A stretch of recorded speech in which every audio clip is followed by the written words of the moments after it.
Let the magic rise. You're listening to Revolution Radio, freedomslips.com, 100% listener-supported radio, and now we return you to your host.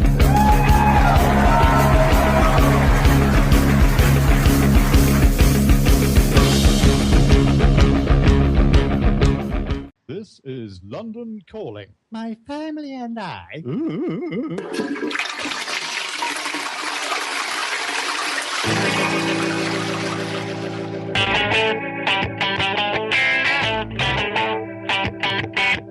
Howdy, folks, and welcome to Jingly-Jangly. Fake news and imaginary views for the post-truth society. Yes, your antidote to reality with me, Olly Connolly in Spain, JJ's US stringer, the deluxe model, Gary Branson in California, and you, if you want to call in. Big show today, the info war. Who's really lying? And come to think of it, were we ever really being told the truth? Debating the new swamp, our wonderful guests, we have online activists Becky Weller and Terry Christopher of Friendbomb fame. Plus, Dante editor Mark Beech. Chicken's going wild. Big cheers to Mona Radler, whose feral show we just heard here on the Rev, and I'll be on that show myself tomorrow, which is nice. It's 4 p.m. Eastern Time, it's 9 at night in London, and Gary, I guess you're riding on 1 p.m. over there the Pacific way. Que pasa, tío? And we're all wondering, have you Californians, have you secessed from Trumpton yet? Gary? Is there Gary? Do we have Gary? Oh, this is very Skype, isn't it? This is very Skype. We have no Gary. We've got Mark Beech. And I think we've got Becky Weller. How's that laugh there, anyway? Yeah, this is Becky. I'm here. Okay. We got a bit of a roll call going on. Let me just get old Gary in. See if he's about. I'll tell you, he's probably feeding his chickens. No, here he comes now, guys. There we go. It's coming up. And then we can start the show. Trumpton, I like that. I like that, Ollie. I really do. Yeah. Well, people get it over there to Trumpton. Is he known in the States? I'm not really very sure. But anyway, he is now. He's quite well known. Becky, do you know what Trumpton is? Or is it a reference you didn't get? Trumpster as in Donald Trump? Oh, well, you see, there was this show. No. Go on, explain, Ollie. Yeah. It was a kiddie show, which is very relevant because it's kind of like childroom stuff. But hey, Gary. Oh, what's going on with old? He's going to be joining us in a minute. Yeah, the Trumpton thing is interesting because we very recently had a Radiohead video. You remember the last big single they had? And it was all based around Trumpton characters. This is little kiddies' characters. And it's all about burning witches and stuff, and it all goes kind of terribly wrong. But people would get it over here in the UK, but I'm not sure how it would be received in the US, whether they get the reference. But yeah, I mean, with all the Trump stuff now, it's even more relevant. Maybe they knew that it was going to happen. I don't know. Well, it is a big deal, isn't it? I mean, the division is enormous, and they are talking about secession in California, but how serious is that? Because Texas was talking about it under the last admin, and when it's Republicans in, then it's California talking about it. But we didn't used to have this. The division has grown, and now it's a bit intense. No? Yeah. No, I think it is. You know, we've had so many countries in the world, haven't we? We've had various regions or states, and they say they're going to break away, which is great stuff. When Gary's online, I'm sure it'd be interesting to get his take on this. But, so in the UK, we've had places like Cornwall and stuff like that. We've had all the stuff in Ireland. In Spain, we've had the Basque region, and so you can go on. People say they're going to break away, but do they actually do it in the end? I don't know how serious it is, but it depends on how much you take the Trump threat. Maybe Gary's with us now. He can put in his half cents worth. Gary Branson. I have arrived. Hello, everybody. Hey. Don't you just love Skype? Yes, I don't. Well, we have to work with this stuff, but it's amazing that we can do this. Amazing. And big shout out to Revolution Radio while we're about it as well. Just to say a big cheers to the guys running this place. And if you do like our stuff, then please consider popping off to the site and donating the odd million, something, whatever. That site being freedomslips.com. Well said. Yes, indeed. Thank you. So, Gary, it's been another very quiet news week in the Trump administration. War drums with Iran. No problem. Not much going on, Jay. They had to call in the vice president of the United States to break a tie vote to allow Secretary of Education nominee Betsy DeVos to finish buying her way onto the Trump cabinet. Buying her way on? Why would you want to? Well, I suppose it's business. Is it? It's a bit cynical. No, it's cynical of her to do it, but it's not cynical of us to realize that's what's going on. It's too early to say, though. It's like Tillerman, the Exxon guy, for example. I listened to him standing up on his first day, new boy at the State Department. He's in charge of the State Department, isn't he? He's the guy that's going to go around, basically selling the US and trying to, I don't know, hopefully not start wars. He sounded very reasonable to me, despite the fact that you kind of go, oh, Struth, it's big business again. Well, yeah, but let's stay on Betsy DeVos for the moment, because she has personally donated something on the order of $1 million to the senators who voted to confirm her. Let that one roll around in your brain for a minute. Hi, I'd like for you to vote for me to become Secretary of Education, regardless of the fact that I've never either taught in a public school nor attended one, nor do I have really the slightest idea of how they work, nor am I in favor of public schools. I am in favor, me being Betsy DeVos, of course, of Christianifying all of the schools, making them charter schools so that my family can make a mint off of running charter schools and furthering the Christian agenda into the United States government. Is it just Christianizing, or because they're talking about allowing faith schools, aren't they? So, you could, for example, have satanic schools. That's what it could lead to. Well, what they're going to do is say yes to Christian schools, no to satanic schools, because the rules don't matter anymore.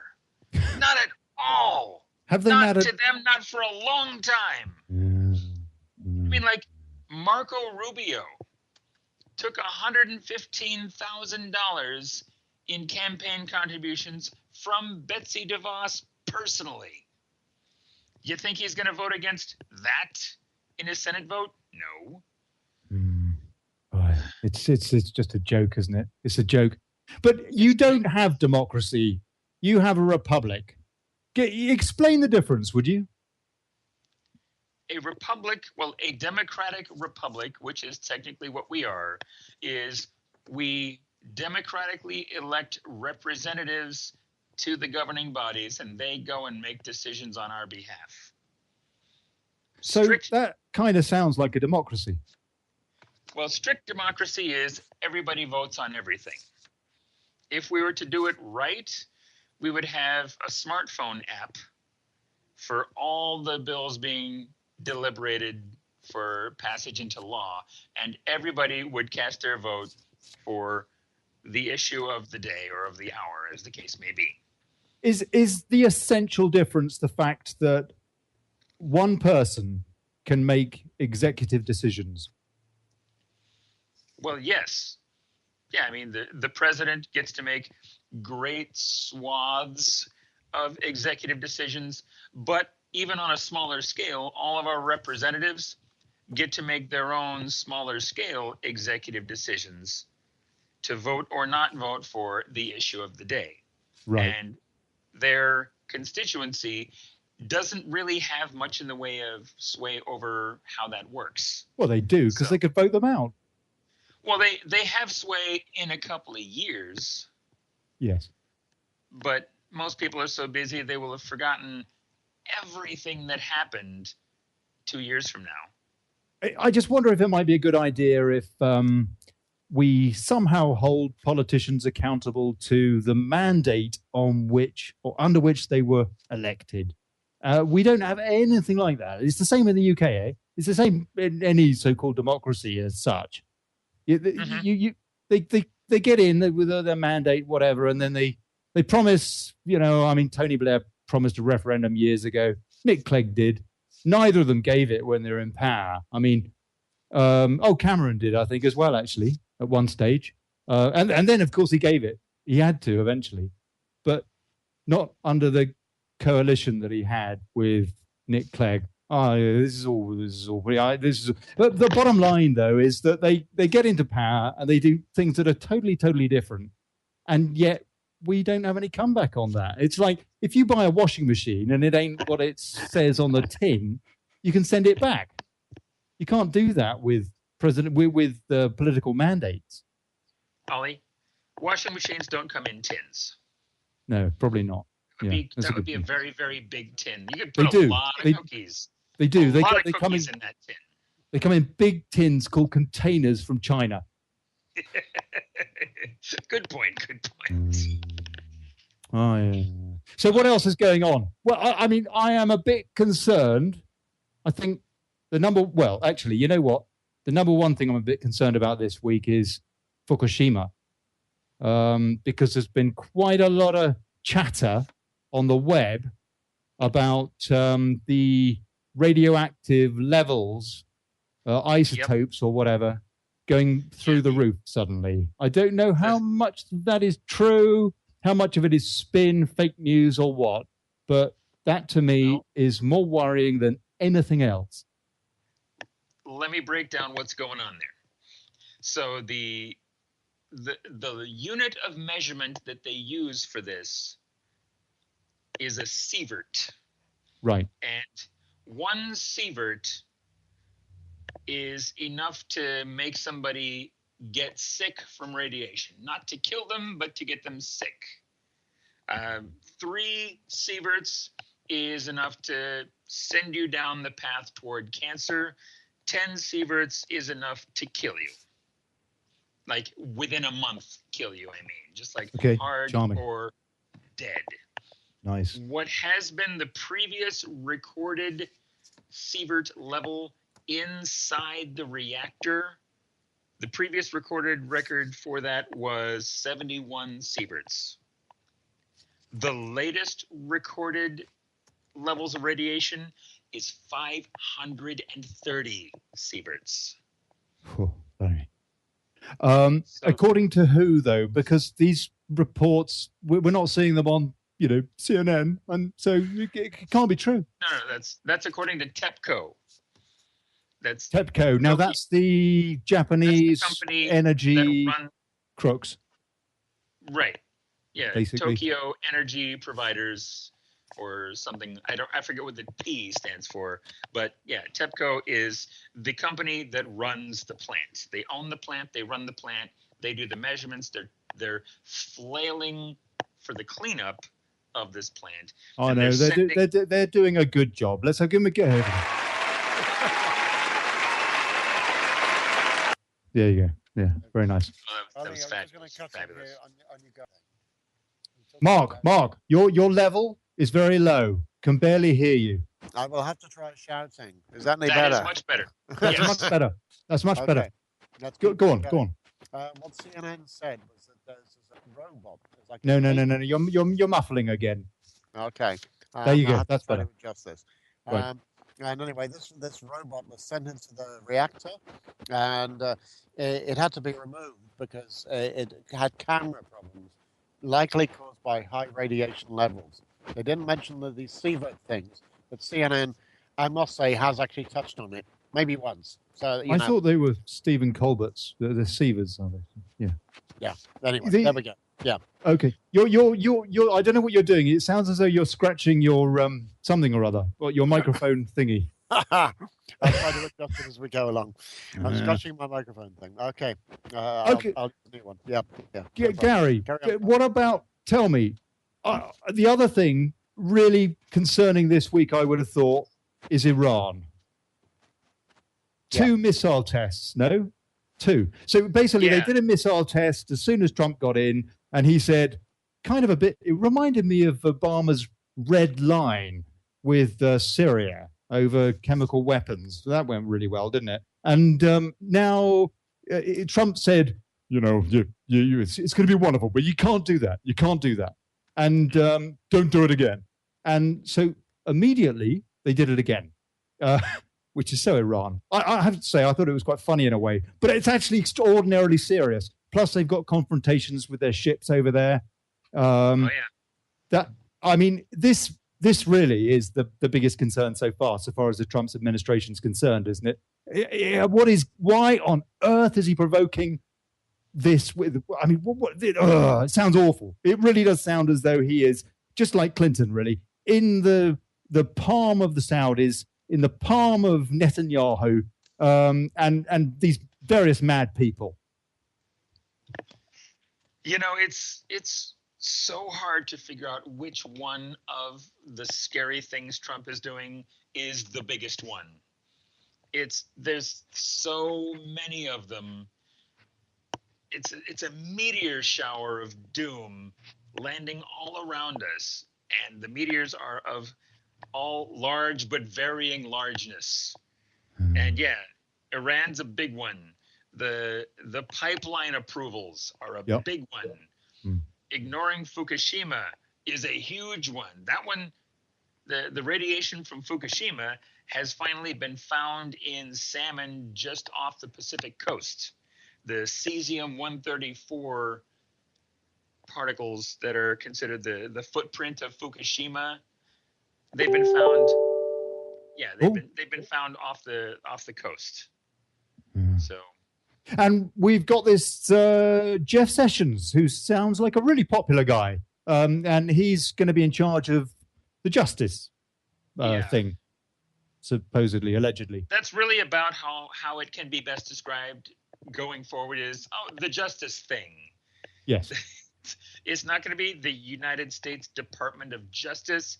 It's going to be referred to as the justice thing, because that's about how serious it's going to be. It seems pretty odd. I mean, take away the morality of the issue. It seems a bit odd for a U.S. judge to be able to rescind a presidential mandate again. I mean, he said he was going to stop immigration from countries which were more likely to lace the United States with terrorists. And whether or not that's right or whatever you think about that, that's what he said. That's what he got in on. And now that is being overturned by one person. Okay, somebody who's been given authority, don't get me wrong, and has earned that authority through the usual channels, whether or not they're correct. They are legally correct. Olly, do you hear what you're saying? You're saying that this person has the authority and they earned that authority.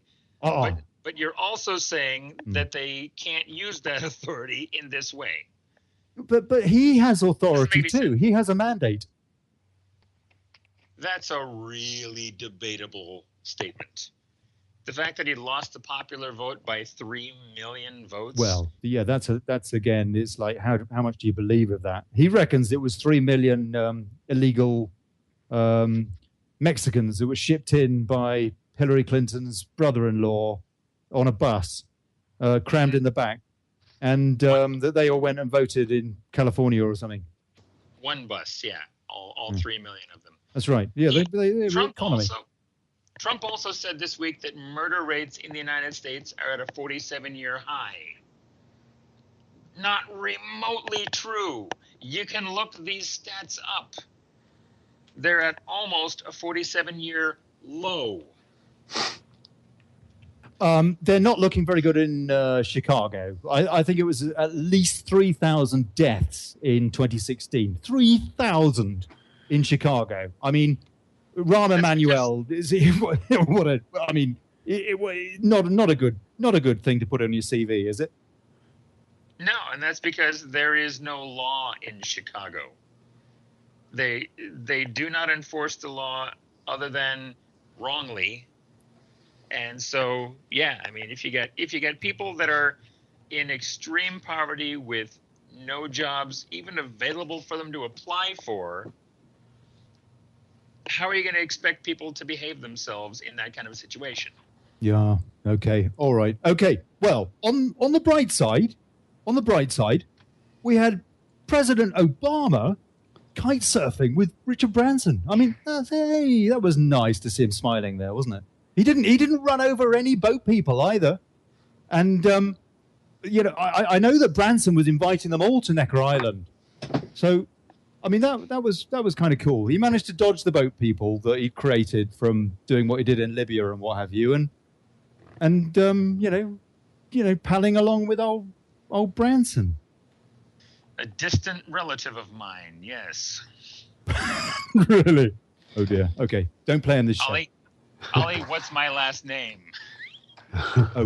Branson. Oh God, yes. There you go. Oh dear. Hold on. We need a chicken. We need a chicken. There you go. All right. Yes. So Obama's enjoying himself. Quite right. Fair play. I thought he was quite good at kite surfing. I've been trying to do kite surfing for a long time, and I'm pretty rubbish, as my teacher tells me. An America's Cup sailor who's been trying to teach me for a long time, my old mate Mark. And I have to say, I was quite impressed with Barack Obama. He's pretty fit, isn't he? Yes, that's great. He's a very fit person as president, or ex-president now. He wasn't a very fit president, but he was a president who was physically fit. Yes. And I suppose the really the big story of the week, though, of course, has to be the Super Bowl and Lady Gaga and her pot belly. No comment. I think she's got quite a yummy tummy. Yeah. But that was actually quite satanic. Her entrance, it was a kind of a fallen angel type routine that she did there.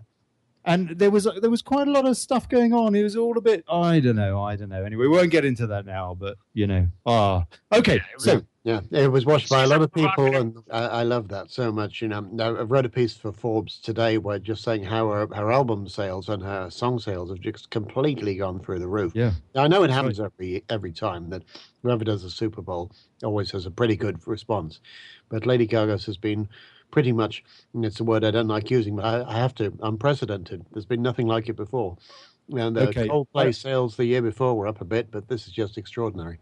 It is extraordinary. And wow, what an amazing opportunity for somebody to sing the Super Bowl and to basically do well out of that. But anyway, great. It's a once-in-a-lifetime thing, unless you're Beyonce, of course, when you get twice in a lifetime to do the Super Bowl. So, she's had a moment. Blimey. She'll be back in the Super Bowl. Make no mistake.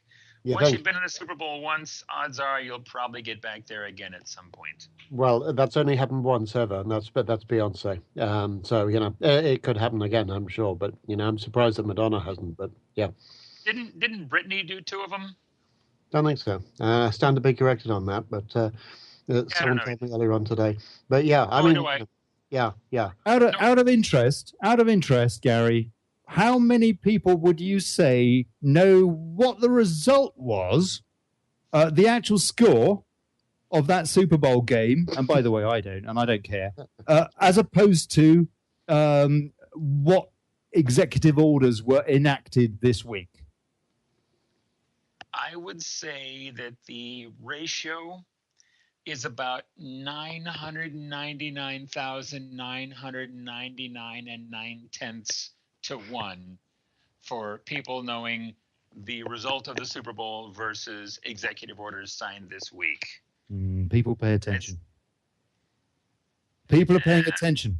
We're going to Maybe- get on to fake news, and we're going to talk about how they get away with it, and who's doing it, and what have you. And so let me introduce my guest formally, because old Mark, I tell you, he's jumping the gun. You can't get the guest, but he's an old pal of mine, so I can't blame him. Mark Beech is ex-Bloomstart or Bloomberg. I think you folks in the States know Michael Bloomberg. The guy that bought himself that third term. Actually, he ran as a or wanted to run as a Democrat. I beg your pardon. That's no response to Mike Bloomberg. Yeah. He ran as he wanted to run as a Democrat for New York mayor. They wouldn't have him, so he ran as a GOP guy, and then he did it. And he wasn't satisfied with 2 terms and banning big drinks of cola at the cinemas, and so he basically, God knows how, but he managed to get himself a 3rd term. So no respect for fixed term limits at all. Anyway, yes, we were there together at the Bloomstart, Mark and me, at their London office. And Mark is writing for Forbes every now and then. So he understands the mainstream media very well, better than I do, frankly. And so we got him on, and we've got Becky Weller. And Becky Weller, Becky, are you there? Yes, I'm here. Hey, Becky. Now, Becky, she's a lovely woman, and she's an activist on Facebook. And I met her through this thing called Friend Bomb. And Friend Bomb was devised and put together, engineered by another guest we've got on tonight on the second half of the show, Terry Christopher. And I'll talk more about him in the second half when I introduce him. But Becky and myself, we met through this thing where basically the idea was to get people to share information, as much fake news as they possibly could, to confuse everybody entirely. But it's worked out quite well, Becky. I mean, we have got some awareness going on, no? I know that you're very active. Yes. Yeah, and actually, some days it's pretty discouraging, but overall, I see some progress. People are starting to question things, and which is a very, very good start, as opposed to just automatically absorbing the poison that they're being sold. Actually, I met Gary through Friend Bomb too, and I have to say that in terms of like minds, getting to know folks that are just interested in what's going on and, sharing, caring sort of stuff, it's been absolutely amazing. But it's also been very difficult, Becky, because when you start sharing some of the stuff that is pretty horrid, actually, and very difficult to swallow, like Pizzagate, or well, not necessarily that, but just some of the... Oh, yeah, Pizzagate's been a hot topic. I have a few saying, that's fake, that's fake, that's fake. But... we don't really know, though. Well, from my understanding is that basically it's just a small piece of a very big puzzle that is the global sex ring operation. Yeah. And I was talking with somebody a couple of nights ago, face to face, that has just retired from being an investigator for one of the agencies. And Pizzagate came up. And I didn't ask him, well, because he was basically saying that he was like, really? Which agency? Can you say that? No.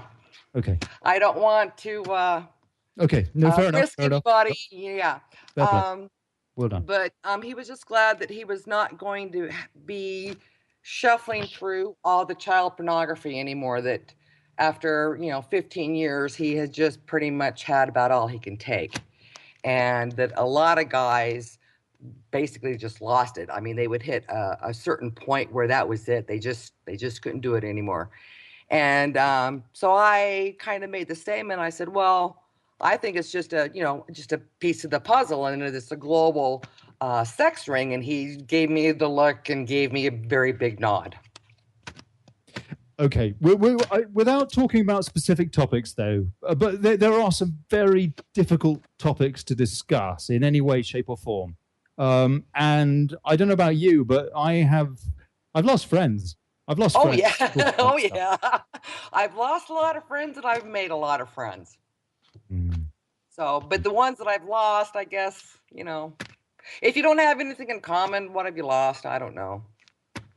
Okay, so we've got Becky Weller on the alternative news side of things, if you like, or doing the online activism, which is this amazing thing, this amazing opportunity we have to spread awareness, share ideas, but also it's so difficult. Mark, is it not so difficult to know what is true and what isn't true? And I know, for looking at my timeline, and a lot of the stuff that people post is just nonsense, or it's a slur. It's not factually based. And you know what? I'm probably guilty too, because it's so easy to fall into the trap. You see something and you think you have to be so careful. And what online activists, it seems to me, need to do is to scrutinize each and every story and try and corroborate it before they post it. What do you reckon? I mean, yeah. I mean, I think a lot of the things that Becky said, I totally agree with there. I think she's absolutely right. I mean, basically, the truth is the truth, isn't it? Right? No matter who's publishing it, whether it's mainstream whether media. you like it or not. Yeah. Yeah, and I think we're coming in from the same direction. It's like we would like it if the stuff that goes out there in the media, was anyone who's posting it at all, is as accurate as possible. And what annoys me, and it concerns me, is from whatever angle it comes from, that we've got mainstream media here as being attacked somewhat, as being said, that you guys are doing fake news or whatever, you're not being honest and stuff like that. Yeah, of course, there are some journalists, there are some individuals who are dishonest or sensationalist, but there are a heck of a lot of good ones from my own experience who care very much that what they print is the truth. They're not trying to sensationalize something, that's what they try and do. And it is very worrisome that there are attacks from anyone, and it could be from Donald Trump or from anyone from either side of the political spectrum, to be honest. And they're saying, this isn't the case. And, if you start saying that something is fake news, do you really mean that it's wrong? Or do you just mean you don't like it? And if you don't like it, well, tough guys. And that is so worrisome that this happens an awful lot. And that's why I think Becky's doing a great job in actually pointing out, as I know she is, where some stories are wrong and pointing to the right ones. And also like saying when people are saying that things are wrong and actually they're absolutely spot on, come on, let's be honest about it. Is there all the stuff from the very time that Trump started, and I'm going to shut up in a minute and let you guys get a word in edgeways, but and the stuff about the inauguration and the amount of people that were at that ceremony and stuff like that, pictures don't lie, you could argue. Then there were less people than some of the other inaugurations. It's not terrible, it's not the end of the world, but let's be honest about it rather than trying to give some version of what they call alternative truths. That doesn't work. And yet this is also a problem with the mainstream media as well. And you could argue that it's been going on, well, probably since William Caxton invented the printing press. Yeah. Yeah, I've heard people say that actually we haven't really had a free press in over 100 years. Now, this is probably where you and I will kind of disagree a bit, which is great because. The reason why I go there is because I think it was in 1991. Who was it? David Rockefeller was recorded at a press conference or something, and didn't know he was being recorded. Told everybody to turn everything off, and he was personally thanking like the New York Times for all their help. Yep. In the last 40 years, which would now be like 66 years, that they could not have, quote, furthered their agenda as quickly and as easily as they did if they would have had actual scrutiny from the press. I like it when our guests are prepared. That he did say that. He did say that. And very telling indeed. But we've got examples aplenty. Only today, there was a story about a British rag called the Daily Mail, which is a big rag. Yeah. Wikipedia has banned them, saying that their news is, quote, unreliable. Well, how reliable is Wikipedia? Who would have? Well, That's the point, actually. Yeah. Because they kind of, they're CNN. not all that, they're kind of hit and miss too. It's like they're not 100% reliable either. Yeah. Wikipedia is a kind of, I suppose that's what you would call a democratic system, isn't it? Because it's kind of editors up or down vote versions of stories and facts. Right. Just like when somebody is trying to tell me that I'm wrong about something, and they give me Snopes or Snops or however you pronounce it. I'm like, really? Snopes. Yeah, there you go. It's like, really? Come on. Yeah, or PolitiFact, another one. Yeah. It's that like, one paid for by Bill Gates. Yeah. Now, give me a reliable source and I'll take you serious. Gary. Well, Wikipedia is better than it was in the early days.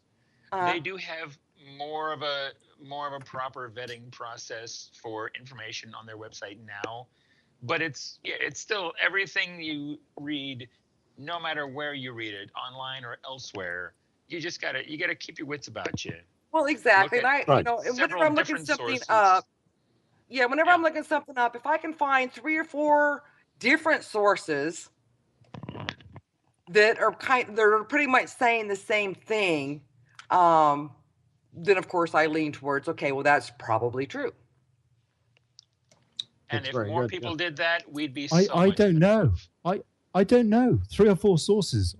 I think. Or more. I don't think that's enough anymore. Well, no, because like when somebody challenges me on something, it's like, well, where's your proof? I will give them at least 6, and I will just keep on going until they tell me to stop.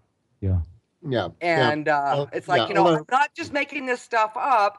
Here, read it for yourself or listen it to, because, YouTube and different articles. And I give a array of sources to show that, hey, I'm not just making this up. Call me crazy if you want, if that makes you feel better. But I'm not just, pulling this out of my hat and making it up as I go. I'm getting this information somewhere. And here's where I'm getting it. So, Mark, you're an old school journalist. How do you research your story? How can you be sure that your facts, that you can verify them? I mean, do you always get the fact from the horse's mouth, or is it a recycled fact? If at all possible, yeah, I do get them from the horse's mouth. But even then, as Becky would say, we don't know whether the person you're talking to, it might be the person you're quoting is telling you the truth, which is why it's good to get collaboration wherever you can. When I look at trying to get sources from other things, and I like to get it direct. I don't like to use someone else's information, but I will certainly take more seriously a bit of information I get from some of the established media, maybe some of the ones I've worked for, where I know that reporters can't just print any old stuff. It has to go through a process of being edited, and and some of these publications, it's true of Forbes, Time, and stuff like that.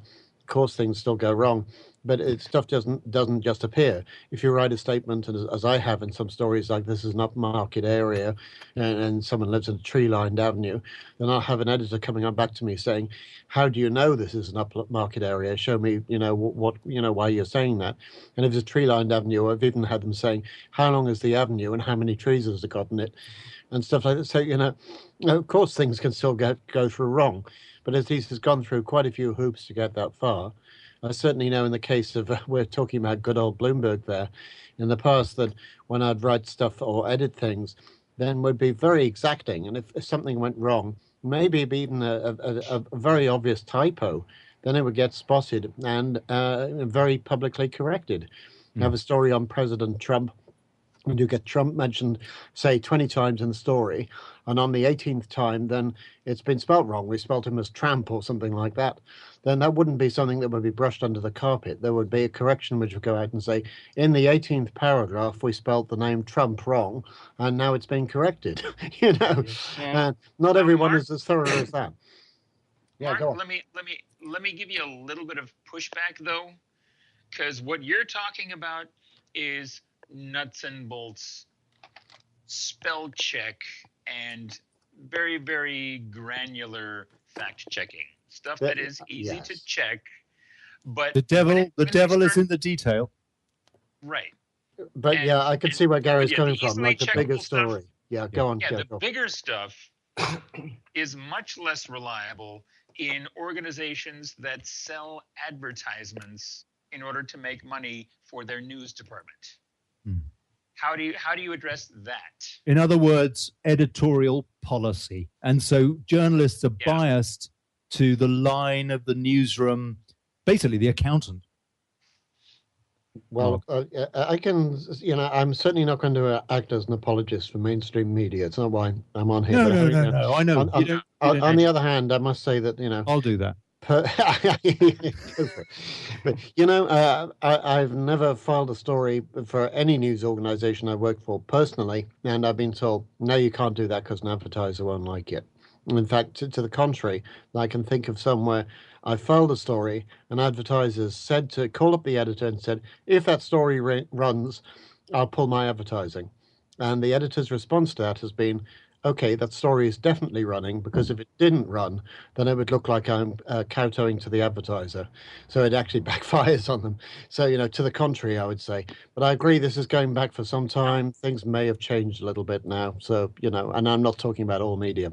Is it not the case with the mainstream media that the budgets have been cut, decimated, and the newsroom, for example, look at the Telegraph, which is kind of in the UK, which is kind of the equivalent of the New York Slimes or whatever. The Bildergraph, as I call it, because they seem to run to the Bilderberg agenda. In the case of that newsroom, they have culled so many stuff in their budget cuts, and because the sales are falling, they can't afford to employ all these really, really bright heads. And so instead, they're getting in loads of interns and inexperienced wannabes, really, who've just come out of college, or maybe they got a few years racked up of experience, but that's it. And these people often cannot spell. And if they can't spell, what chance is there of being able to verify a source? This is a big problem as well, isn't it? A lack of experience due to fiscal cuts. Well, yeah, in our last Dante magazine, which I'm going to plug, well, you can get it in the States, but, you can get it online. We had a US resident, Iranian lady, who very bravely has put her neck on the line, Pari Esfandiari. And Pari has written a really interesting polemic on Donald Trump. And one of the things she's saying is like, what effective checks and balances are there? In the good old days, you had old-fashioned newspapers, which were edited professionally by people who went through a whole series of checks before they even got to be an editor or a reporter and stuff like that. They got shorthand, they got knowledge of the media and all that. Nowadays, you don't have that. Citizen journalism is all very well, but we need to make sure that at the same time that these people are also trying to do their best to print the truth and not be sensationalists. That's why we're doing the show. Yeah, exactly. And, it also plays the other way. It's not just the media that are doing this, but it's how people in power, even more in power than some journalists think they are or aren't, but maybe the president or something like that, put out the news themselves and how they govern it. And if, people get shot down for saying the truth, then that is the most worrisome thing of it all. It really is. When there have been various press conferences and things where Donald Trump has made some quite strong comments about the media, about these people being evil, then I should be worried if I were in the US as even whether I should say to people at a party I meet up with, I'm a journalist, because they're immediately going to say, you're one of these dishonest guys that Trump's told you about.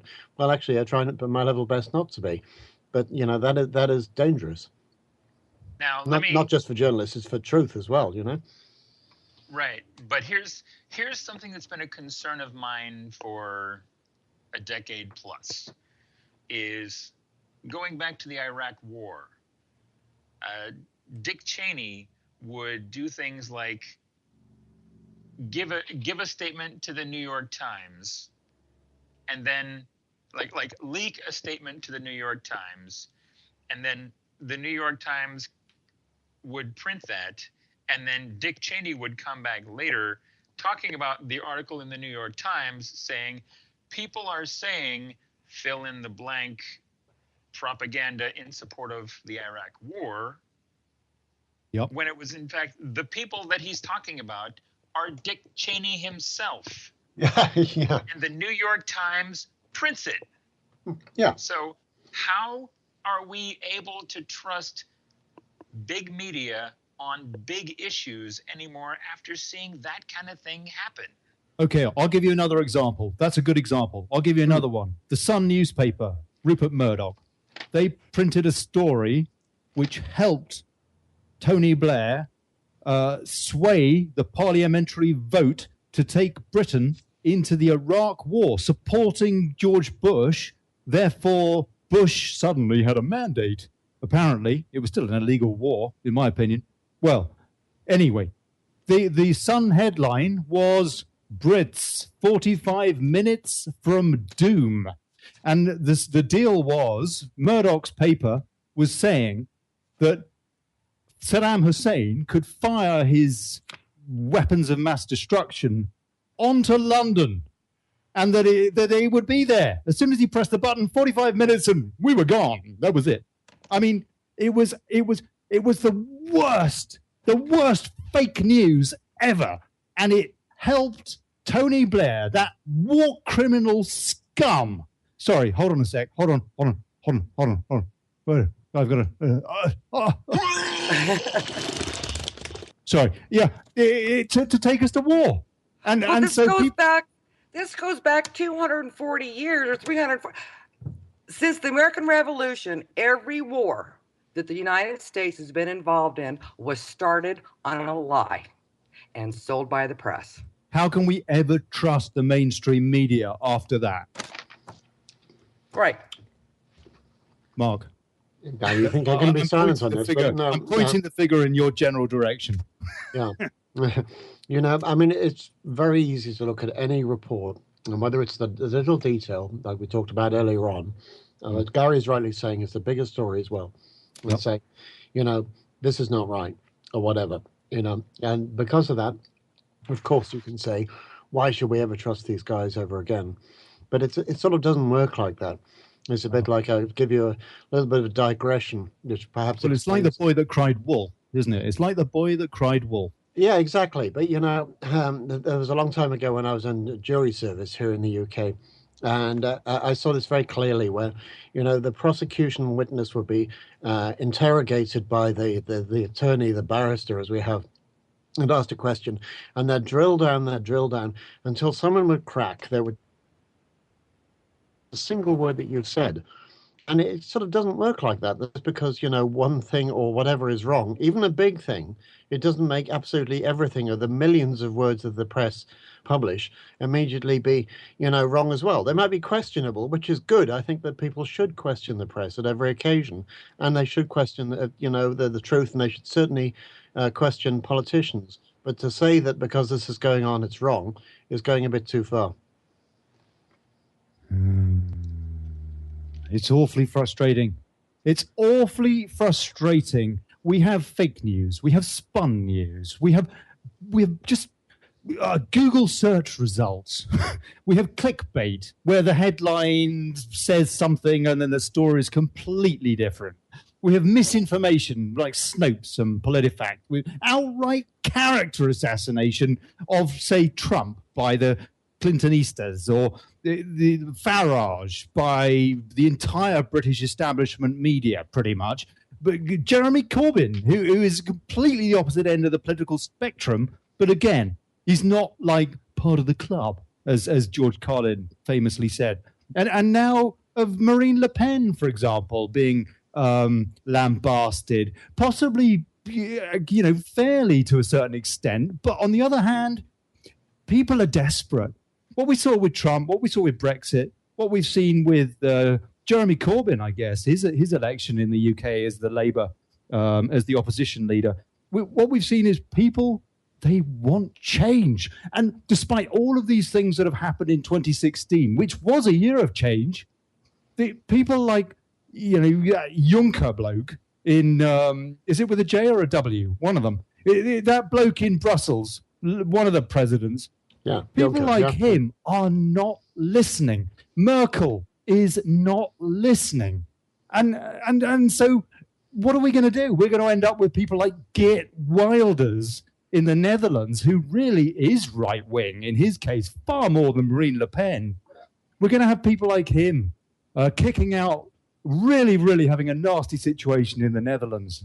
I mean, a kind of a Nazi Germany type, Kristallnacht type thing we're looking at. If the centrist, they're not centrist, they're plutocrats. These politicians, the main parties, if they don't take note, then we're coming to blows, aren't we? We're going to see civil war in Europe, possibly European war, a small one, but nonetheless. I mean, it's frightening, no? Despite the protest vote that we're seeing, and I think it is largely a protest vote, just a desperate vote, people like Merkel, they don't care. They're not changing their policy. Well, we'll wait and see what happens. I would certainly not go as far as you. I must say, if there's some kind of a small civil war, or however you want to characterize it, I would be amazed. I think because there's so much, sadly, apathy in this world. It could happen in Greece. It could happen in Greece, Mark. The Greece situation is going to be an interesting one. I could completely confess, and but even so, there are elections this year, and you can put some faith in elections that at least people will express their opinion there. And it'd be very interesting to see what happens in France. It'd be particularly interesting to see what happens in the Netherlands and Germany with the Merkel situation. So, I think we could have change. Right at the beginning of the program, you were talking about, is this a democracy or is it a republic? I would contend it could be both. You can have democracies which are republics and vice versa. And, that no democracy is perfect. But, of course, then, it's a representative democracy. So, people can vote the people out if you don't like them. So, there's a chance for change there. Because what we've seen, for example, in the United States, is we've seen, for example, with Obama on his soapbox, preaching hope and change, no more lobbyists in the White House, no more Wall Street in the White House. The first thing he did was elect a finance guy from Goldman Sachs or something. And loads of lobbying. I mean, immediately, it didn't stop at all. He might as well have an extension of the George Bush presidency. I mean, basically, he was George Bush with a smile. And so, but the people aren't really being given a choice in reality because, for example, the Soroses of this world, there's another story this week. It turns out he's not just funding Democrats, he's funding Republicans as well. He's playing both sides. And so these, what we kind of think of as kind of centrist politics, they really are. I mean, in terms of they basically toe the line to the highest bidder, whatever their party political colors are.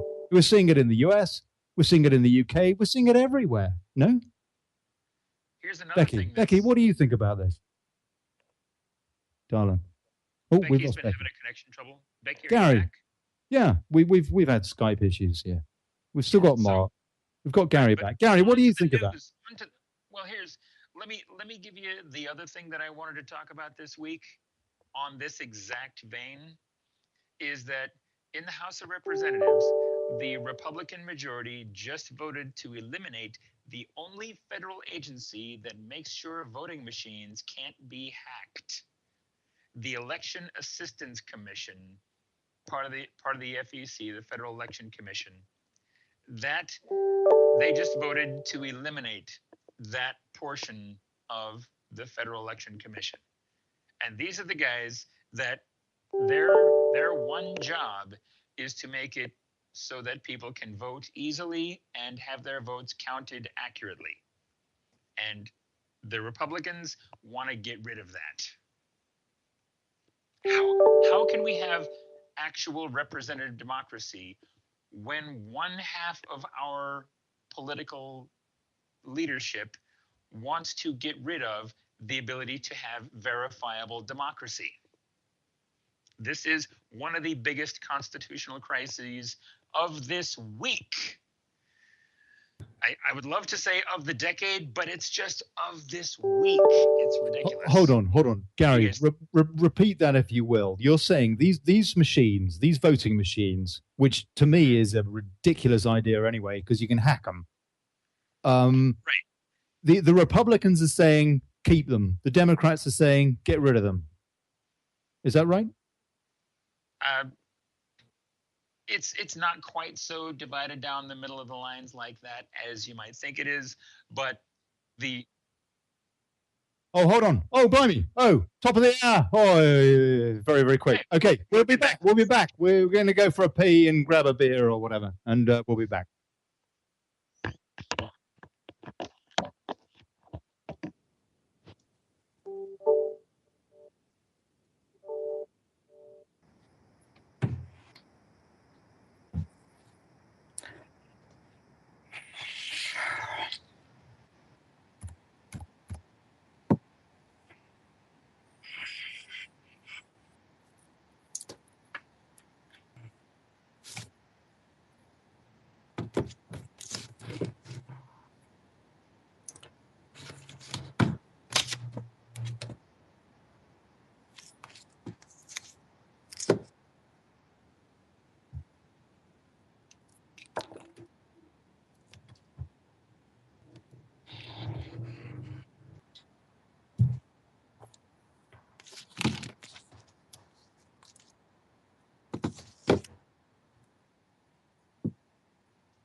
Okay, that's enough of that. Lots to do, lots to talk about. Right, okay, so we're back. Revolution Radio, freedomslips.com. This is Jingly-Jangly. I'm Ollie Connolly. We've got Gary Branson. We've got Mark Beech. We've got Wendy Becker. We've got Becky Weller. And Close enough. Hey, now, and we've got Terry Christopher, who's coming on. Oh, he's going to come on in a minute. I think he's just trying to call me on Skype. And I'll just give you a bit of a rundown on him, because he has a lot of you guys that are active on Facebook will know, put us in touch with each other using the hashtag friendbomb, and whereby you could add each other as contacts and share ideas. And it was interesting, wasn't it, Becky? I mean, I don't know about you, but I found that a lot of the people that I connected with were pretty hardcore, and with lots of actually quite horrid people, as well as lots of wonderful people. But it was a bit of a mixed bag. No? Well, it wasn't. I mean, I did. I made a lot of friends and really improved my news feed, to say the least. But I also had, I would say, like 40% were teenagers, young in their 20s, basically wanting to max out their 5,000 friend list, and you go to their, you accept their request, you go to their page, and it's nothing but selfies and what they had for lunch. Yeah. And I'm sorry, that's I don't an immediate unfriend. Yes, exactly. It's like, I don't care what you had for lunch. Yeah. I don't want to see your selfie in the bathroom. I just not interested. I did see some interesting selfies, actually.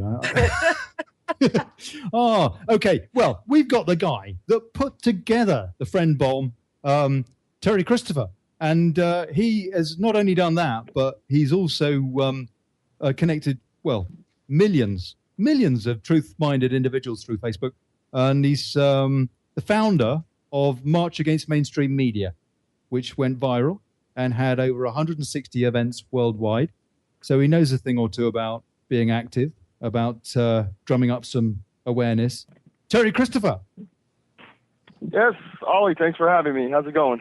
Oh, it's really, really lovely to talk to you, mate. I tell you, you and I have been in touch now about the same time as I have with Gary and Becky, actually. And it's because of you. And thank you. I've made some good friends off the back of that friend bomb, as well as meeting some extremely unsavory characters.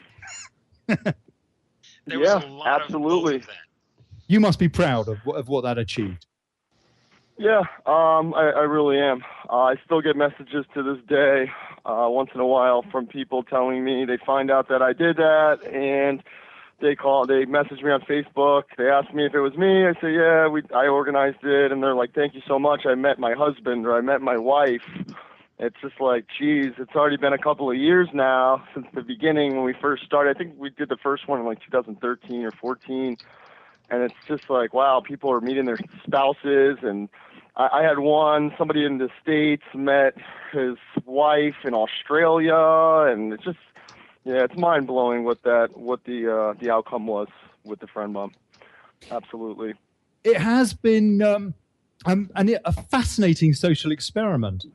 I mean, for me personally, as well as having gained lots of awareness on various different issues, and of course, we're talking about the whole fake news stroke true news debate tonight, and what is true and what isn't. But taking that aside for a minute, it's been an amazing social experiment, hasn't it? Yeah, completely. And I didn't even expect it to have the type of impact that it had. When I first had the idea and put it together, I was only expecting, when I did the initial numbers, the actual blueprints to the friend bomb, we were only expecting about 8 fan pages. And I think by our second or third week, I had requests for, I don't know, probably over 150 fan pages. Those fan pages were anywhere between 20,000 and I don't even know, 5 million. I think 5 million was one of the bigger ones. And I mean, it got to the point where there were so many pages that wanted to get involved with it because they saw what it was doing. So many pages wanted to get involved that we actually had to create. We called it the under 50,000 club, I think it was. And it was like, because I don't know if you remember the friend bomb, it was a list of links together that all these fan pages did at the same time. It was a post at 7 p.m. Eastern Standard Time. All of the list of links, all of those fan pages made the same post at the same time. We actually had to create a fan page just for the access fan pages that didn't meet the criteria and didn't make the cut, didn't have enough followers. So we had, I think the last one that we did was probably like 40 fan pages. I think it equaled somewhere around 50 million followers altogether. And then they had a link underneath that, which was the under 50,000 club or whatever it was. And that one had, I don't even know, I mean, millions and millions and millions of more just in one link. So yeah, we didn't even expect for it to do what it did. And then eventually Facebook kind of caught on to it. I believe that Zuckerberg actually modified the algorithms because of the friend bomb. You read my mind. I was about to ask you precisely about this. This was the next question. Yeah. Go on. Yes. Yeah. After maybe, I don't know, we were doing it for about 3 months, I think. And every time that we did it, it instantly had 100 likes. And I mean, instantly had 100 likes. It had thousands of shares. And then one week we did it and nothing happened. It just was dead. And then I found a press release from Facebook about 2 days later saying that they had updated the algorithms, and some of the criteria was posting multiple links in your post. If you post multiple links, the post will not be seen by your friends. People are not going to see the post. Facebook is going to basically hide that post from people. And that was the end of the friend bomb. I mean, it was just done. We thought of other ways. Surely, I'm sorry? Surely, though, Terry, you only really need one link, ideally, just to one page ideally, that you can add their names to. Yeah, we thought about doing other things, like having like a leap. What do they call it? Like a leap page, like a landing page that would take you to the list of links. We had numerous ideas on what to do, and it never really came to fruition. I was so busy with other things as well. Sure. I run a couple of companies at the same time. I do other projects with activism. So it kind of was just like, I kind of just gave up at that point. And it was really intense with organization for that project. The friend bomb was, I think I had about 60 or 75 fan page admin that I had to make sure that all of these pages were going to make sure that they had the updated list of links. I mean, it pretty much took my entire Sunday up until 7 o'clock to have that thing launched. I mean, I was copy and pasting for hours confirming with page leaders and administrators and stuff like that. Yeah, it took up a lot of my time. So eventually when the algorithms got hit, it just was done. Do you believe what a lot of people say? What evidence is there to believe that Facebook is a CIA creation? I'm not sure, to be completely honest with you. These type of government programs and agencies that do stuff like that, they're so secretive. I mean, the evidence is tough. It's really just speculation for the most part. There's no smoking gun, type of evidence, and which is understandable. I mean, if the CIA wasn't good at being deceptive and sneaky, then they wouldn't exist. With that being said, though, they don't really need to control it.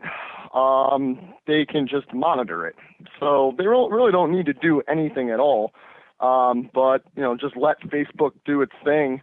And, then they can turn around and monitor it. So to actually create it, I mean, I don't know, to be honest, I don't know. It's the actual idea behind it. It's genius, and at the same time, it's very simple, to be able to make those profiles and link everybody together and have your notifications where it'll let you know if you comment after somebody else comments and stuff like that. It's genius if you think about it, but really it's pretty simple. It's not a crazy idea. I actually had an idea for a social media platform that was based on the friend bomb. And that kind of touches back. When I came in the call and I was on mute there, I heard the person that was talking before me, and she was talking about looking at Becky her friends Weller. and seeing. I'm sorry, what was her name? Betty? Becky Weller. Becky, say hi. Hello. You and hey, Terry. Becky. You and Terry talk. You were saying, and I just caught the end of the conversation, but you were saying, you're seeing people with their selfies and posting pictures of their food and stuff like that. We actually I had it, the idea for social media platform based on the friend bomb. And it was kind of along the lines of any social media platform like Facebook, for example. But instead of adding people that you would add people based on your interests. And we did the friend bomb was based on activism and, truth and conspiracy kind of people. But you can actually use the model of the friend bomb for anything. And I use the example, people who like, birthday cakes. There's people that love birthday cakes. Birthday cake fanatics can go on this social media platform and they can do a friend bomb with other people that like birthday cakes. So now you add that criteria in, and now your news feed is full of people all around the world who share that same interest with you. And you can do that with multiple topics. Bomb surprise. Pretty much. Exactly. So say you like a sports team, you can add that into there. Do a friend bomb, go down the list, add a bunch of people that like your same sports team, and now your news feed is birthday cakes and your favorite sports team. And you can just keep on going with interests and over until you just have this giant news feed of people that are talking about stuff that interests you. Instead of having a news feed of all of the people that and they're just not interesting and you don't really care what they're saying. That was another thing that I wanted to do that just never came to happen as well. It was going to be something that was very difficult. I dabble with website creation, stuff like that, but that's way out of my league. And I never really looked for anybody to fund it. I wasn't going to fund it. It's too expensive for me. But the problem, though, with niche social networks, and so, for example, there are niche networks purely for activism, but everybody's singing from the same hymn sheet. So, pretty much. I mean, yeah, you're still sharing ideas, but in terms of this global, I call it a chrysalis of awareness that we're going through. Yeah. In terms of that, we need to be talking to people who have no idea. And I mean, I was saying earlier, I've lost one or two friends through some of the stuff that I talk about. On the other hand, I've made lots of friends too. But if you're in a niche social network, then you lose that, don't you? Yeah, that is true. The more people that you have, the more people that you can wake up, I guess, kind of. What can we do? Idea. What can we do now to move this on to the next stage? But Becky, do you have any thoughts about this? Well, a lot of those sound like good ideas. I have noticed that people have kind of taken the friend bomb structure and kind of started doing things themselves. If they like something that was shared or a comment by a friend of a friend, they'll send them a friend request. And so they're kind of building their own little networks on their own. So I think that part's good. Yeah, it is. I agree. But it's also a little bit, I look at that. And for example, some of the posts that you put out, for example, I could look at your people that are looking at that post and I could, if you like, friend those people. But it seems a bit odd to do that because it's like you're doing it without an invite. It's a kind of spammy. Well, yes, but no. But I mean, I don't know. It's getting more popular from what I have seen. And, I'll get, 10, 15 requests a day. And it's always from friends of friends. Oh, yeah. And it's always from friends. And we're just kind of building our own little network on our own, really. Well, there's a tip, and as far as waking up people that don't really want to hear this stuff, you really can't, because unless they want to hear it, unless they're curious enough to start saying, hey, you know what? I think something's wrong. I think there's something going on here that I need to look at too, because things don't make sense. Unless they have that curiosity, all you can do is plant seeds and hope that they grow. You can't beat them over the head with it. Quite right. Yeah. That's why I like to put a bunch of cat pictures and cute animal pictures. Oh, I got to do the animals. Oh, yeah, I definitely do the animals. Interspersed in all the other political stuff is to keep people clicking on my posts so they keep appearing in their feeds. Yeah. He put up a nice puppy, a lot of puppies earlier. Oh, I do that. Oh, gosh. And every once in a while, if I do, a cute joke or a cute little video, I'll get attacked for that. Do you? It's like, really, it's like, Funny, well, I'm sorry, but every once in a while I do have a sense of humor, if that's okay with you. Anybody attacking you for that? That's get rid of them. Exactly. Get rid of them. They're just there to attack you. So it's like, unfriend. Mark, how much from traditional media? How much do you use social media for your work? Well, you see, this is the thing where I'm not sure where you cross the boundaries between one thing and another. And I'm very active on social media, and my Twitter following is not small. And I use Facebook, both of the page on Dante magazine and stuff like that. And we do the same thing. Like occasionally we will put up pictures of cute puppies because it's my co-editor Massimo Garva finds that it does really well for hits. So what the hell? We'll have a picture of a cute puppy, and then we'll follow it on with a serious piece on some other stuff as well, because we're allowed, as Becky says, to have a sense of humor now and again. Well, yeah, it kind of breaks up the doom and gloom. Yeah. But I don't think it's an either or these days. It's many mainstream media would use the social media very much so, and not just to promote their own stories, but to try to establish contacts and stuff.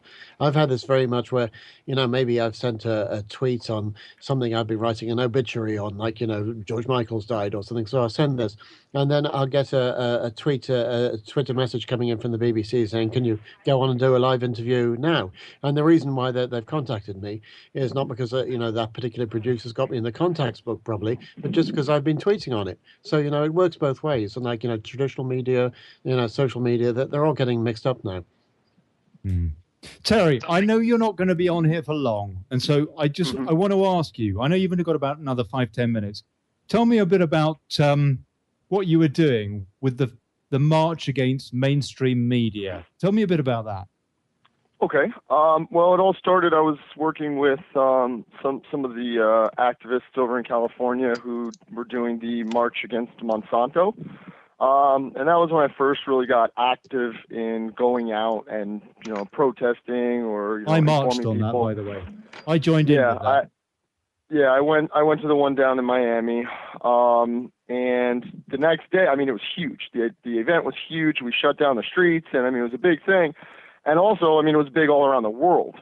So, I thought, man, the next day, I thought this is going to be huge tonight. When we get home, we see the news, this is going to be everywhere. Yeah. And to my surprise, No coverage at all, zero. None.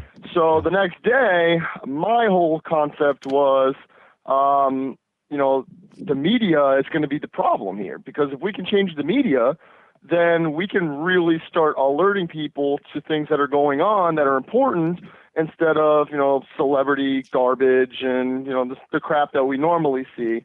So I created the March Against the Mainstream Media. I brought on 2 other people that were with me. Actually, I had a core group of about 5 people. From those 5, I grabbed probably another 50 volunteers. Through social media, I made different groups, group chats. I had different departments. I had writers. I had graphic designers. I had people that were running the social media pages that were like posting stuff.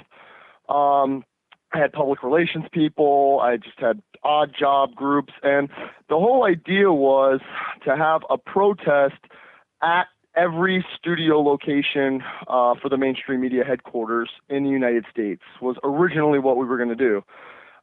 So we just took an Excel spreadsheet. We started jotting down all of the mainstream media studio locations in the United States. We got their longitude and latitude. I made a Google map so you can look on the map and see all of the different locations. We created Facebook event pages for all of these locations. It was somewhere up around 160, I think, were the actual locations.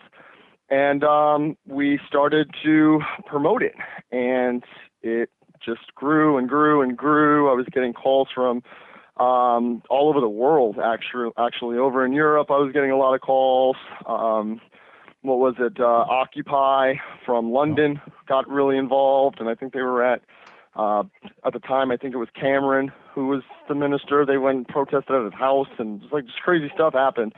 But yeah, I mean, the idea was to be protesting at every location and be so large that we would force a decision from the mainstream media that they would either cover the event or not cover the event. And if they didn't cover the event, then we would have a network of alternative media who would flood it and cover the event. And it didn't get as big, I guess, that I would have wanted it to.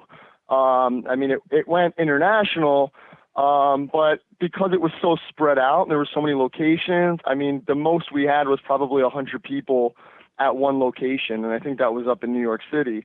But we would have 10 over in, someplace in Wyoming at a Fox station, and 20 over, at another place. So it was just spread very thin. But I mean, I got a lot of coverage. I was covered by RT News for a while. We had interviews with Abby Martin, and there was a couple of other people from there. But the actual event happened the day after my daughter was born. So I was in the hospital with my wife and my newborn, and I'm doing interviews from the hospital and stuff. I actually didn't even get to go to my own event, the first March Against Mainstream Media, because she had just been born that day. So yeah, but that's what we did. Then we did another event, the second one, which was about the same size. And then after that, I kind of walked away from it, and some other people took over, and finally the organization kind of just dwindled down to the point where it's not really anything anymore. But yeah, I mean, we were solid in a group chat with about 40 people that were just volunteer activists, and that chat was live 24 hours a day for probably about 2 years. I could probably go back and find that chat right now. It's probably still in there. But yeah, I mean, I made some really great friends, people that I've known now for years, and I've never even met them before, but I know them like I've known them for years. It was a pretty good experience in my life, Terry, definitely. Tell me, what has happened to Occupy? It seems to have sort of dissolved. Yeah. And I see that happen with a lot of stuff, a lot of activist organizations. They dwindle out, and unfortunately, it's because a lot of them are not effective, or they lose their momentum and become. Occupy Wall Street was really effective for a while. Well, what really I think what really damaged them was it started to snow and they all went home for the most part. It's really what it got cold outside and they were like, forget the tents, we're gonna go home. Some of the hardcore occupiers stayed around. They were having their tents confiscated by the police as well. That too as well. Yeah. So Terry, that kind of happened. I'm gonna have to bust in here and give you some pretty hardcore pushback on the Occupy comments. Okay. You're talking to somebody who was arrested 13 times during that stuff. Yeah. So the thing that Occupy did that still resonates to this day is that Occupy Wall Street changed the entire subject matter of the national conversation away from what we were talking about before to why is there so much income and wealth inequality in our nation? No, that's true. And I was just throwing Occupy. I wasn't really being specific to Occupy. It was just a large activist kind of movement. I was just throwing that name out there. I didn't mean anything specifically towards Occupy, just in general. And that was just the first thing that came to mind because it was so huge. And it did absolutely what you're saying. It totally changed the entire landscape of what we were talking about from then and what we're talking about now. Paved the way for most of the progressive movement from the left and the Democratic Party of the United States. Of course, had some significant impact. One of the biggest impacts that I've probably ever seen. I'm 30 years old. Probably one of the biggest impacts that I've ever seen from a political type of movement like that. Yeah, absolutely. I was just throwing that name, just out there just because that's most common. Everybody knows that name. Okay, I've got a question for everybody then. How are we seeing the MSM changing for the better? It seems to me at the moment they have been in denial, and now they've gone on an offensive, big attack dog scenario with this fake news. Online is fake news. And then you get, I don't know, they've got this big list the CIA put out or something saying all these sites are fake news, including people most like Ron. I subscribe to. Well, including people like Ron Paul, Senator Ron Paul, they reckon is fake news. I mean, are we seeing any change though? Are we with the MSM, or are they just constant denial? I think the problem is bigger than that. And really what it is, people are not getting news the way that they used to. It's not a conventional way of, getting the newspaper or even going to, the New York Times website or stuff like that. It's more about Google and social media because most people, for the most part, a lot of people get their news from social media. So, and social media like Facebook and Zuckerberg and his algorithms, he pretty much controls what you see. Yes. So I'll give you an example. While I'm at work, I type in keywords. I'll type in Trump, and I'll click news, the news tab on Google, and I only see the Washington Post, the New York Times, just stuff that's just bashing him all of the time. Yeah. And, I'm sure that there's other news outlets that are promoting the stuff that he does, but you don't see it. And that's because of Google.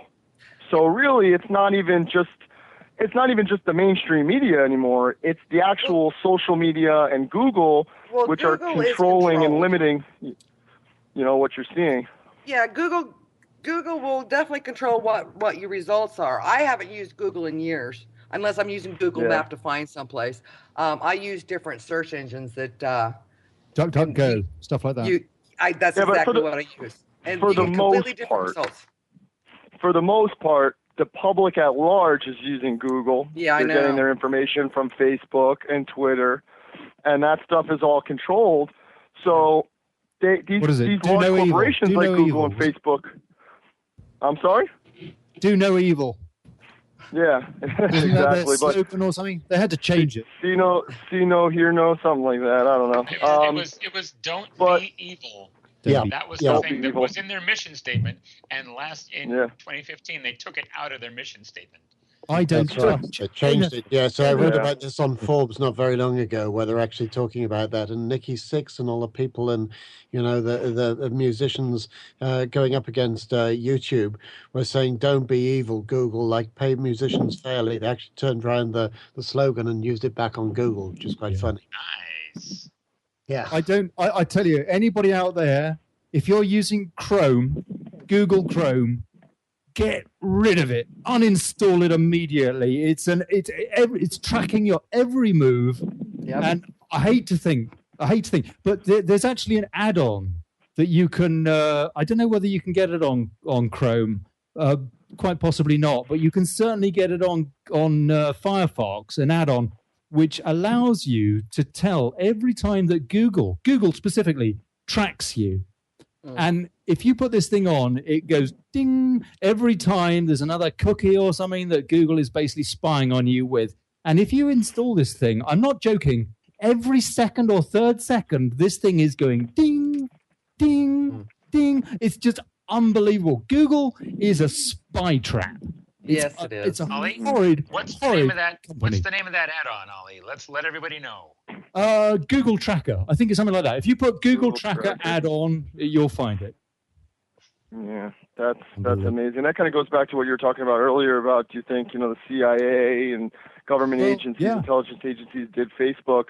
I mean, Google is a prime example. I mean, you look, I think the old CIA, there was a CIA Operation Mockingbird, I think it was, where it was, they wanted to they wanted to, I guess, they wanted to use the media to deceive and stuff like that. And with Google, they can do it, especially with Facebook too, because like I was saying, they can kind of guide the narrative by showing what pops up. Like I said, if I search for Trump and I press the news tab, I'm going to get this narrative of, everything attacking him and making him look bad or stuff like that. And they try to create this narrative. And I think Trump won because he took that on. He took it head on with them and just called them out about it. And I mean, they blasted him so bad. I mean, got to give him credit for that. Absolutely. The stuff that they did with the Mexican rapist comments, and then, they cut the sentence, that's definitely not what he said. If you listen to the whole thing in context, the disabled reporter, where they paused the frame where he's doing his, flittered kind of gesture, where he's, moving his hands around and stuff. He's done that exact same gesture like 3 or 4 times on camera, and somebody just thought about it. But that doesn't make it a good thing for the president of the United States to do. Well, he does a hand gesture when he plays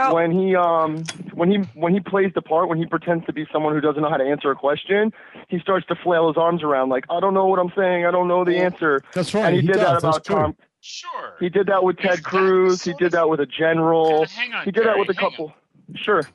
Is that the sort of thing that you want the leader of the free world to be doing? No.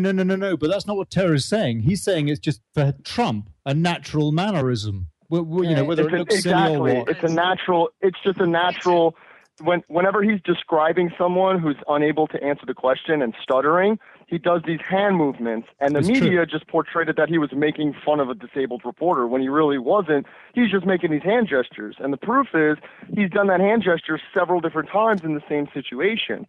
And as well as that, the disabled reporter, he doesn't have any access to be able to move his hands at all. So if he was really making fun of the reporter, he wouldn't have been flailing his arms. He would have been keeping them still.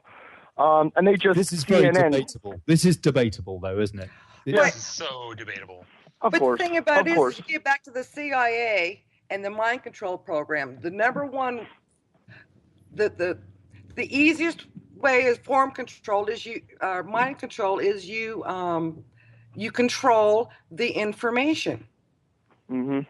So by controlling the information, you're basically, you're controlling people's perception of their reality, which is not reality. It's fake. False reality. They're creating the entire narrative. Absolutely. Well, yeah, and then I can get on these kind of things and just nitpick it to death. And basically, it's like we've got some serious problems going on, and you want to talk about some, I don't know. To me, it's just petty, and it's a diversion to get people away from the real issue. Diversion. It's a diversion. It's let's talk about this distraction and not talking about meanwhile, so World War III is right around the corner, and this, that, and the other. Let's talk about a Muslim ban. I mean, it's just, that's not really nitpicky, but the hand signals to me, that's just. Well, let's talk about Super Bowl. I mean, for example, as opposed to, it's truth, we could be going to war with Iran. Right. Yeah. Yeah, distraction. Mark, what do you think about that? That is a big problem we have with the mainstream media, is it not? I mean, if you go to the Daily Mail, instead of covering Iran, they've got, TNA all over their homepage, for example. Practically all of them. The Express has got so much fear stuff going on, as opposed to really address it. They do address some issues, the Express, I have to say, but the comment sections are frightening. But there is so much distraction. There is not enough. What are the issues of the day? What's going on with the Pacific Ocean? That's a massive issue. Where's the coverage? Exactly. Well, there are many things that do get missed. I've kept my counsel on a lot of things that have been said here because, they're strongly held views, which I can see why people are putting them, and I side with a lot of the things that's been said. And of course, we should care about. We should be talking about the big issues of the day. Whether we can get people to read about them is another thing. But I go back to Terry's point there, saying the media being a bit of a problem. So we set up our alternative media. We started demonstrating. I wonder, and this is me not being naive, but wondering whether, frankly, you are, and excuse me in asking this, whether you had actually thought about approaching some of the media, your friendly people in the media, and saying, why aren't you reporting things? And, I think you would have found that if you had worked from the inside, and rather than the movement collapsing after a few years, you'd have had a mainstream media movement which could have built on and done the things that you wanted to. Work with the reporters that are out there rather than saying they're the enemies. I think that would have been a much better way to go, personally. But obviously, you guys disagree.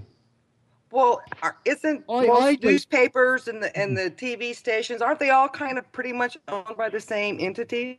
No, I didn't think so at all. It's like 5 corporations that really own everything. There's 5 or 6 Viacom, GE. There's I think it's that's in the US, 4 companies that are. That's in the US. They've consolidated. Over 50 years, there was 240 companies that controlled the media, and they've consolidated down now to about 5 companies. I don't know them off the top of my head. I know Viacom is one of them. Oh yeah, I mean, there are one of them. Big ones. You could say that CNN is linked in with such and such. Murdoch owns a lot of stuff and all that.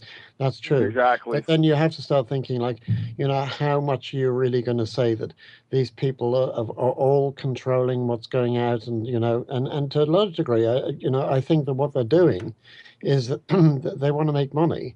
And so what they're doing, and I'm not saying this is good, and this is one to discuss, is that they're wanting to do, news and stuff which is going to be entertaining, which is going to get advertising, which has nothing to do with the political points that you could be making.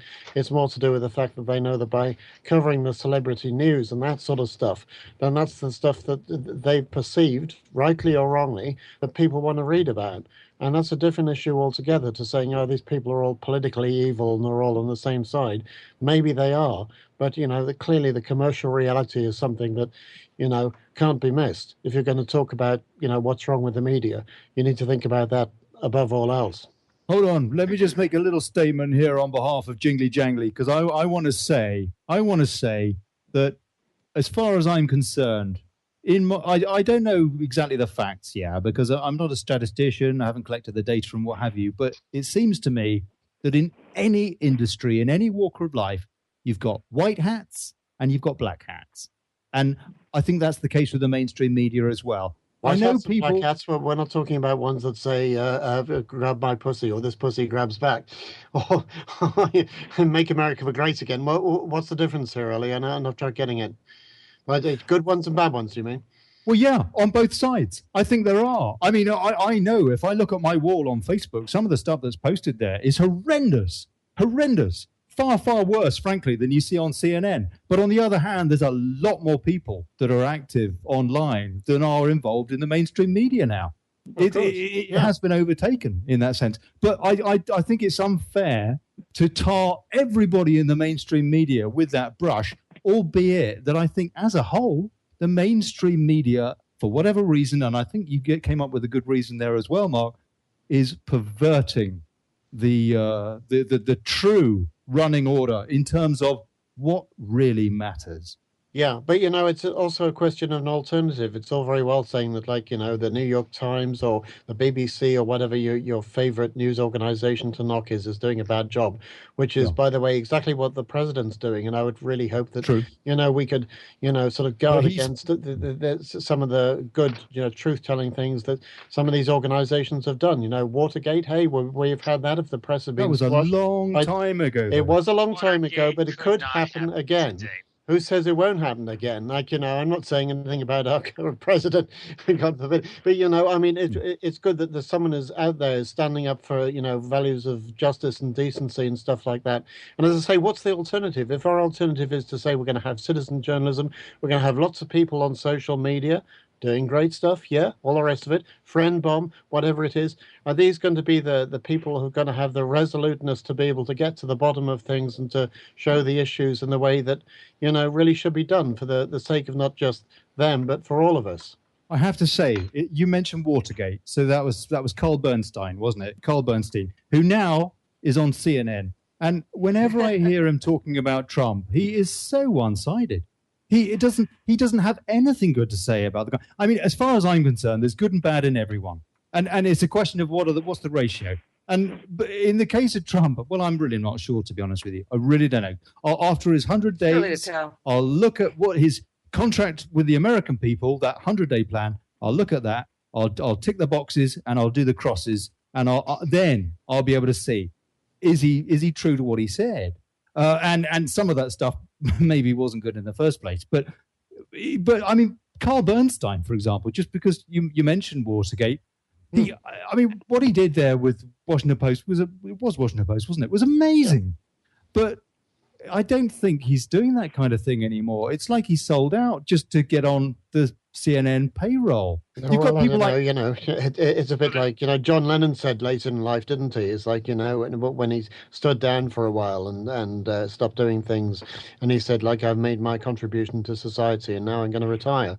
Fortunately, he came back to do that. But, everyone who's done some great stuff in their life is entitled to stand down or to do something different and not to be knocked for, the good things that they've done at the same time.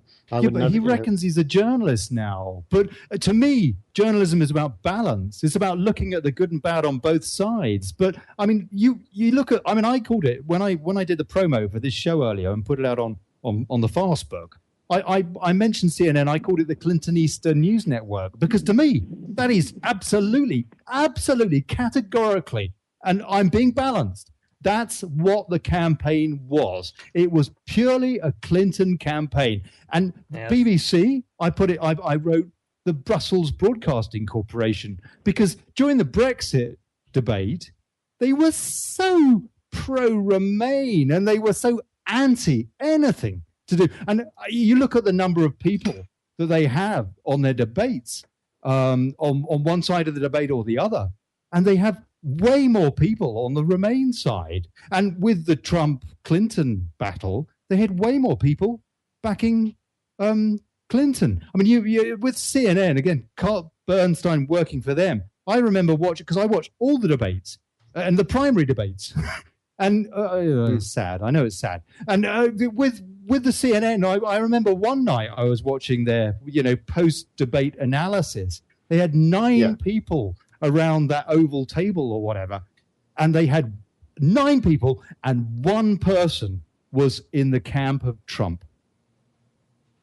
I'm just saying. I think not that it's controlled or anything. Well, I don't know. I mean, but Mark, don't get me wrong. Then you've got Fox, which is the opposite, and so that's obviously, it does work both ways to a certain extent, but it does seem. Well, look, I'm not saying, and I would agree with just about everyone who's on here, Gary and Becky and Terry as well. Like, it's not a perfect system. Of course it isn't. We were talking about earlier on is, do we live in a democracy? Yes, it's a representative democracy. Yeah. Is it good? Nah, it's fundamentally flawed, but it's the best we've got. So, the best thing we can do is to try to work it and make it better rather than just sort of knock the whole thing down and start again sometimes, I think. I agree. I want a healthy press. I do. Personally, I would rather read a book than an e-book. I like paper. Yes, I like dirty fingers. I like flicking through the pages. I like all that, but you should see my house, the number of books there. It's what happens to an author, but like you realize, well, actually, it's just like antiques now, aren't they? I mean, it's just amazing. I'll still carry on buying them, but anyway, that's another matter. Oh, it's very special. But I think it's been usurped by the kind of folks that go to the Bilderberg meetings, and they kind of almost decide policy, or go to Davos. And again, they're deciding policy, and then guess what? Yeah, they do own CNN, and they do own practically everything. They decide what they're going to sell the people, and then it gets sold to the people. So here's the problem with modern news organizations. The most fundamental problem with them is that they have a profit motive. It used to be that media organizations wanted to make money, and their news arm was not required to make money. And they were required to focus on being truthful and accurate and digging deep into issues. And then sometime in like the 80s or the 90s, that started transitioning over to, no, you're the news department, but you've still got to make money just like everybody else. So the focus shifted from find the truth to make the money. Mark, what do you think about that? I think, well, that was what I was alluding to earlier on, and I think you've got a valid point there, but, I think you can push it too far. I know it really can, it's whatever you say about the flaws of, Olly was talking there about the BBC, and the BBC News fundamentally doesn't have a profit motive. It may have a left-wing bias. They do get funded by the EU. They do get money from the EU. Yeah, they get money from very well. Of course, many news organisations need to get money from people, but BBC's always been very keen to point out we don't have advertisers. We're a public corporation, and they've got burned from it. To the contrary, you could say that by being as apparently as biased as they have been on things like Brexit, arguable, but nonetheless that's the perception. It was proven. There was a story this week, Mark. There was a story just this week. I can't remember the detail, but basically they analysed Newsnight throughout the referendum campaign, and they showed the disproportion between pro-Remain or rather coverage for Remain as opposed to coverage for Brexit was completely skewed. It's proven on Newsnight. Newsnight is the BBC's flagship news program. However, I mean, proven or not, and I hear what you say there, but there's no profit motive for the BBC doing that. There is. I mean, to the contrary, I'd say that because of what they're doing, then they've actually endangered the public funds that they've got from the Conservative government in the UK. But this is a very provincial issue, so I would have to say that what they've done has probably endangered themselves rather than ensuring more money. So in that sense, then there are other news organisations like Fox or CNN or CNBC where you might want to say different things, and I've got a lot of time for all of those organisations myself, and as I say, I expect other people don't. But in those cases, of course, then they're concerned with advertising, commercial issues, the number of clicks they get on the internet, and the number of viewers that are watching them, and that's going to affect news judgment. Mark, I got a question for you. What do you think about RT as opposed to the BBC? How do you think how reflective is RT to fake news, true news, as a kind of an opposite to the BBC? RT, Russia Today. Yeah, absolutely. Yeah, just checking that one. Well, there's this very amusing thing that's been happening of late, where after the Trump election, and people will know this, then we started to get a lot of sales of George Orwell's book. And the reason why I say this is 1984, because there's talk about, alternative truth, about, double speak, all this kind of stuff, right is wrong and all the rest of it. And, whatever you say about the BBC, then, there are versions of Pravda that are out there. And then some news organizations which are a lot worse than others. They're not all banned, but, Sure. I just was so amused when, first of all, to get Putin stand up and saying about, Russian prostitutes. Well, of course, whatever I say, they're the best in the world. I'm very surprised that the president didn't come on back and saying, well, now, actually, American prostitutes are the best in the world. Did Putin say that? Yeah, he did, yes. How would he know? Other Hey, people guys. have heard that, right? Yeah, and it's Terry. extraordinary. I'm sorry. Hey, guys, I'm sorry to cut you guys off. I'm going to be signing off here. It's a pleasure speaking with you all. Terry, Okay. mate, Yeah, it's Nice really meeting you, lovely Terry. to have you on the show. Thank you so much. Absolutely. thanks for coming Thank on, you for Terry. the opportunity. All Thank right. you Take so care, much guys. for You guys your have my social media. We do. I'll be in touch with you, mate. God bless you. Okay, thank you. All right, Big bye-bye. Thanks, Terry. Bye-bye. Yeah, I mean, Oh, sorry, I thing didn't is, want yeah, to. go on, Mark, go on. Sorry, but yeah, I mean, that's fundamentally the thing. So, of course, RT is doing one thing and the BBC is doing another. But ultimately, I don't think you can necessarily compare apples with oranges. You get like a sort of a state-run media, which has obviously got like strongly political links, which does a different thing to a state-run media, which purports to be independent and in fact proves to be so independent some of the time that it really irks the government, as in the case of the BBC. Well, yes and no, because I would say that the BBC is not pro-government necessarily. I would say it's entirely pro-establishment, pro-status quo. That's it's an interesting distinction. Yeah. Yeah, more pro-corporate, kind of There like you go. NPR over here, Yeah. where NPR, is National Public Radio. Right, exactly. Sorry. And NPR has lost a lot of credibility with a lot of those who used to support it after they started taking gigantic amounts of money from corporations and the wealthy, because of the fact that Republicans were cutting their funding so much that they started taking money from rich people and corporations, which has begun to have an effect on their reporting of things. Like it led to them pulling the documentary Citizen Coke, for example. When Charles and David Koch saw that, they're like, yeah, let's not have any more of that kind of thing. Pulled it, and it hasn't been on there since. I cut my teeth with NPR in Ashland in Oregon, and I loved it. I loved NPR. Something Understood. Is that still running, that show? It was a No crap. idea. NPR Yeah, I have no idea either. Beautiful in those days, but then again, it could have been just very spun as well, and I was completely naive. I would have had no idea either way. And this is the problem, isn't it? I mean, you need to think about this from the viewpoint of the average guy in the street.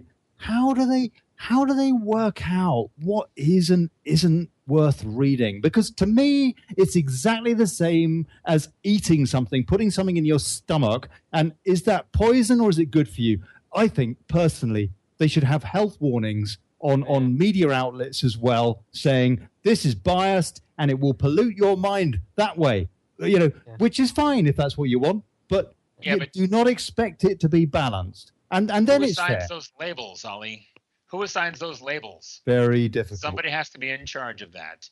And right now, CNN is trying to be the one in charge of those kind of labels, because they're the ones that put out the story about that professor who created the list of fake news sites.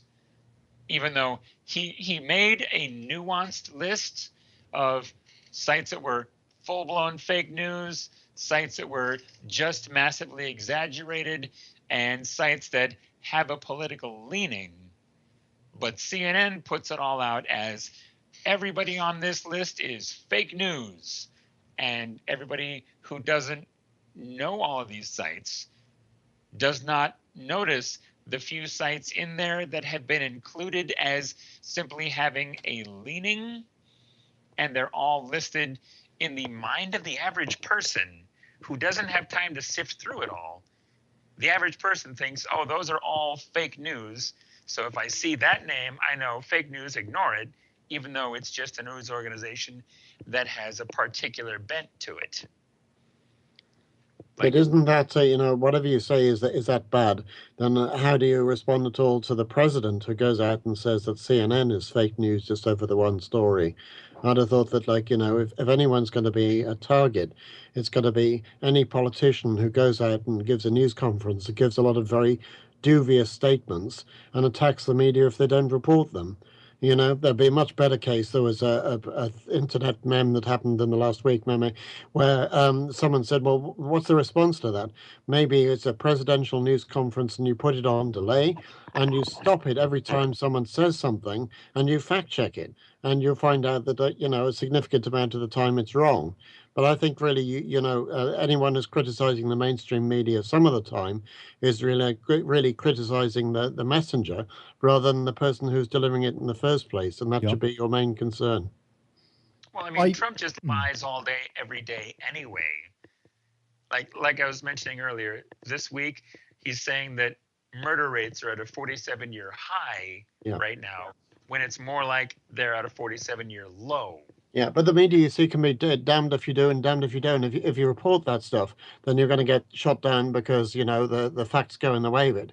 If you don't report it and you start saying, these things are questionable, then you're going to get the Trump fans of this world who are going to say that, the media aren't reporting what the president's saying and they're guilty of fake news. So it's not a very easy situation to be in whichever way. Yeah, but that actually is an example where it's quite easy for the media, for any of us, to report what the president says. That's what he says. That doesn't mean it's true. Right. But that's what he says. The job of the media is to go through, check everything, and say, this is true, this is not. That's right. Well, you think that his personal staff would... in decades. See, that's good traditional journalism. But you would think that the president of the United States would have a staff that would give him the correct stats and figures and information. Well, wouldn't you? Yeah. One would think. He doesn't even attend his security briefings. Look, guys, you know what? But we're almost out of time, aren't we? You're going to tell us. It's been fun, but it's been real. I tell you what, this is wonderful. Mark, I hope you didn't think in any way we were ganging up on you, mate, because not at all. I've not at all. Oh, man, you're a geezer. And Terry Christopher was superb. Really, really lovely that he came on. And Becky, we met through Terry. Yes. We did. Yeah, Gary, we met through Terry. And Terry has done great work with the Friend Bomb. I want to give a shout out to Mel Carlo, who was going to be on the show with us tonight as well. And actually, Terry stepped in for him. God, what am I saying? Mark, you stepped in for him. Bless you. Mel was going to come on. He's another activist online. He's an interesting chap. He's living in Germany at the moment, so I thought we might get an interesting take on what's going on over there as well. But that didn't happen. He's got a contrary view from me, so there we go. Yeah, we did, and it's fantastic. And to be honest with you, no disrespect to Mel, but a better one, because you have an MSM handle, and I really appreciate that. And Mel Carlo, who is suffering with flu, I'll get on another time. And guys, thank you, Gary. God bless you. We're kind of going, and thank you very much. We're kind of almost out of time, and it's this has been Jingly-Jangly. That was Terry Christopher, Becky Weller, Mark Beech, not Mel Carlo, and Gary Branson, and me, Ollie Connolly. This is Revolution Radio. Thanks for listening. And we got Mark Harris coming up. Yeah, I think so. Short end of the stick. Yeah, stay tuned. I'll tell you what, this is so hard to know, isn't it? So many issues. Well, we'll get there.